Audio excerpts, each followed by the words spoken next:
I wanted to film a follow-up to my video about my getting tested for coronavirus video.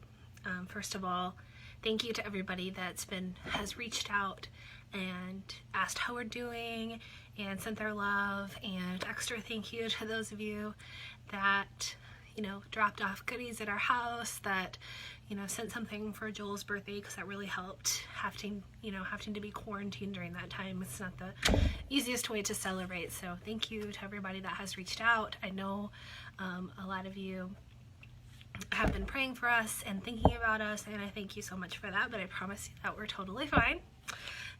But through all of the people that have been reaching out, it's kind of come to my attention that there's a lot of questions, because a lot of people don't know anybody that has had a positive COVID test yet and are curious what our experience with it was.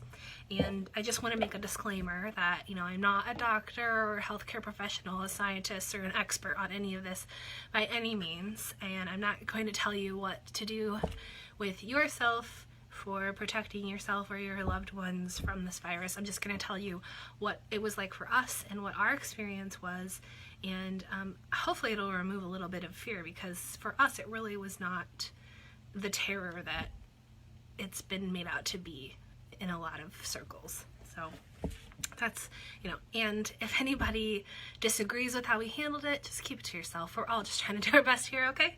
So anyway, I wrote down some of the common questions that I've gotten from you guys that have reached out, and I'm going to try to best answer that for you. So first on the list, a lot of you asked about my particular results from Test Iowa, and Joel got tested before me, and I'll get into that a little bit later about how that went for him, but I got tested through Test Iowa, and my result actually was negative. But disclaimer, that doesn't mean I didn't have it. Even the test results that they sent us said, just because you got a negative result does not mean that you do not have it. You still have to act as if you do. And because I was living with somebody who had a positive test result, I had to act as if I was positive anyway. So really, it didn't mean anything other than I didn't have an official doctor's note that said I had the virus. But I was exhibiting symptoms, and they started about the same time that Joel's did.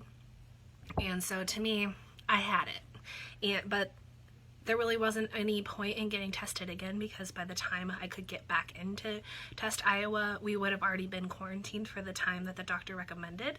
So getting a positive result at that point wouldn't have really done me any good, because I still would have had to do the same things, because there isn't any direct treatment for it. So I didn't go back and get tested again.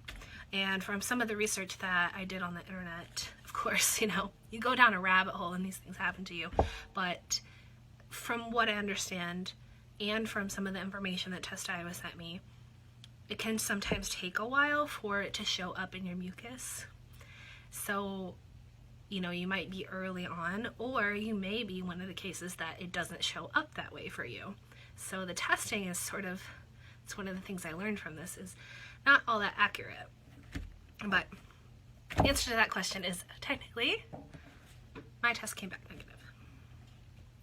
Another question a lot of people wanted to know is, where did Joel get it? Or where did I get it? Well, the honest answer is that we don't know for sure. But we did have a few places we thought may have come from. Joel did have some coworkers that had positive test results at around the same time as him. And then also we did go to a restaurant on Memorial Day, one of the few places we've ventured out during all of this, and found out a few days later that they had a positive test among their staff. So there's a few places we could have gotten it. Probably Joel got it from work, but we can't be for sure about that. And the third question is, how long did we quarantine? Well, we followed the doctor's guidelines. Joel went and got tested through Mercy, because he had a fever on a Saturday, and Test Iowa wasn't going to be able to get in to get tested until Wednesday, and he couldn't go to work if he's exhibiting symptoms. So he wanted to get tested as soon as he could, so that he could go back to work, or that he could file for whatever he needed to file for being out with COVID. So he got tested on the Monday through Mercy clinics and through his family practice. They referred him to a clinic that Mercy has set up for that. And it took about 24 hours to get his results back, and they came back positive. And in the paperwork that they sent him, the doctor recommended guidelines, which they said were based on what the CDC recommends, is that we isolate for 10 days from the start of symptoms. So we did more than that. We actually, because of his work and just to be safe, the way that it worked out, we were quarantined for 2 weeks without leaving the house. The only time I left the house was to go to Test Iowa and for him to go get tested. So we were quarantined for about 2 weeks. So we did end up leaving the house yesterday for the first time in 2 weeks.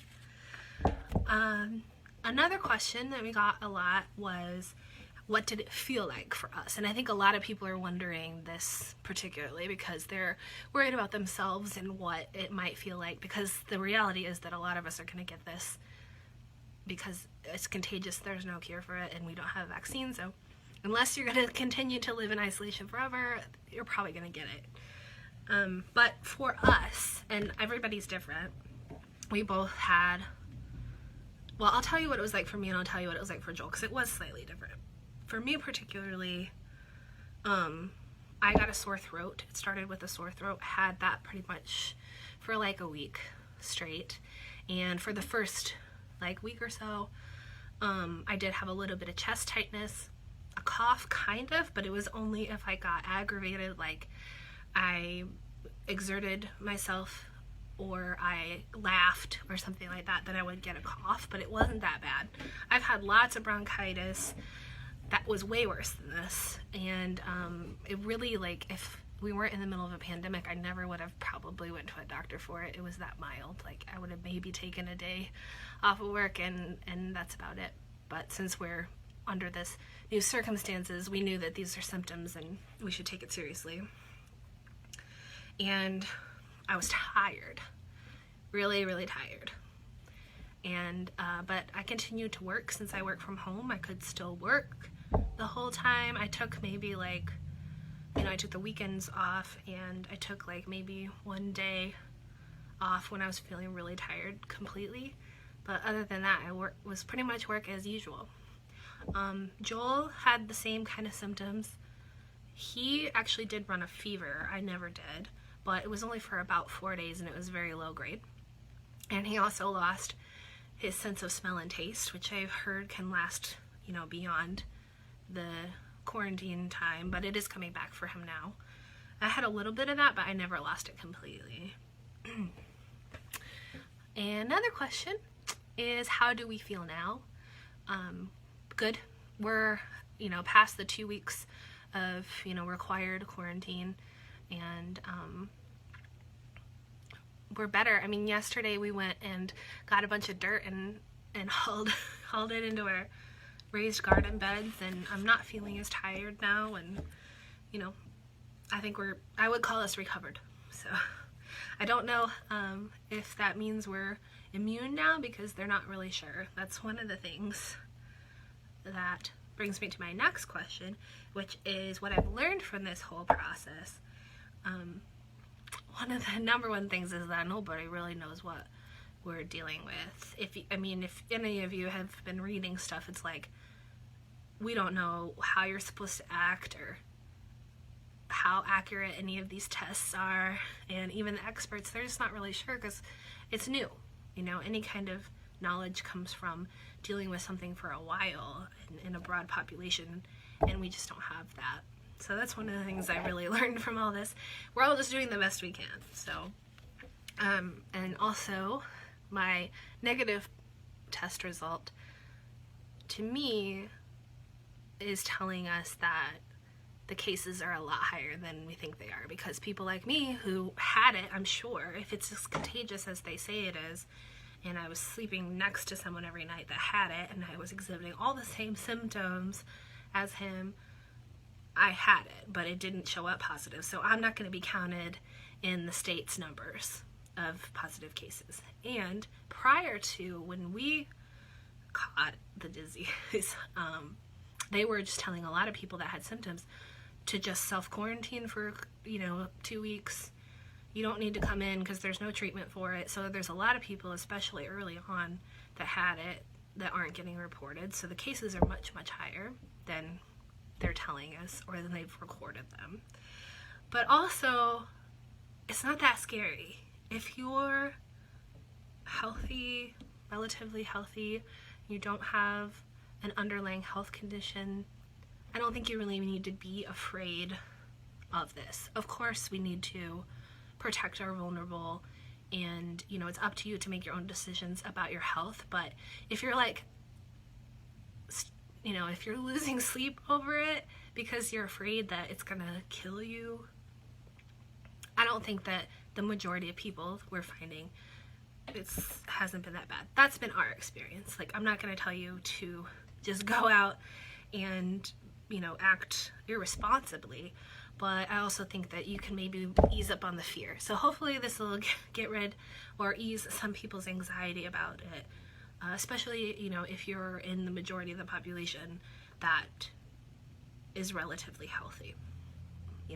We're lucky in that we're healthy. We don't have any underlying conditions that are risk factors for having an extreme case. But yeah, so I'm not making a case for not acting responsibly, but I just want you to know that it wasn't that bad. That's my message. So thank you so much. Oh, lastly, a few people have inquired about Dylan, my stepson, Joel's son, that lives with us, and he never ended up exhibiting any symptoms. He's an adult now, so we left it up to him on whether he wanted to get tested, and he said, well, I have to be quarantined either way, so I'm just going to wait it out. But he never ended up showing any symptoms, so we don't know for sure whether he was positive or he didn't end up catching it. But I feel like if the contagious levels that they're making it out to be are true, then he probably had it, but it just didn't ever present any symptoms for him. So yeah, so we're all fine. And we told Dylan that since he's been really self-isolating anyway, he hasn't had contact with hardly anybody, but if he wanted to go back out into the world now, I feel like he's earned it by being stuck in the house with us for the past few weeks. So that's where we all stand. So thank you everybody for checking in with us. I really do appreciate it. It made us feel very loved, and yeah, we're gonna be just fine.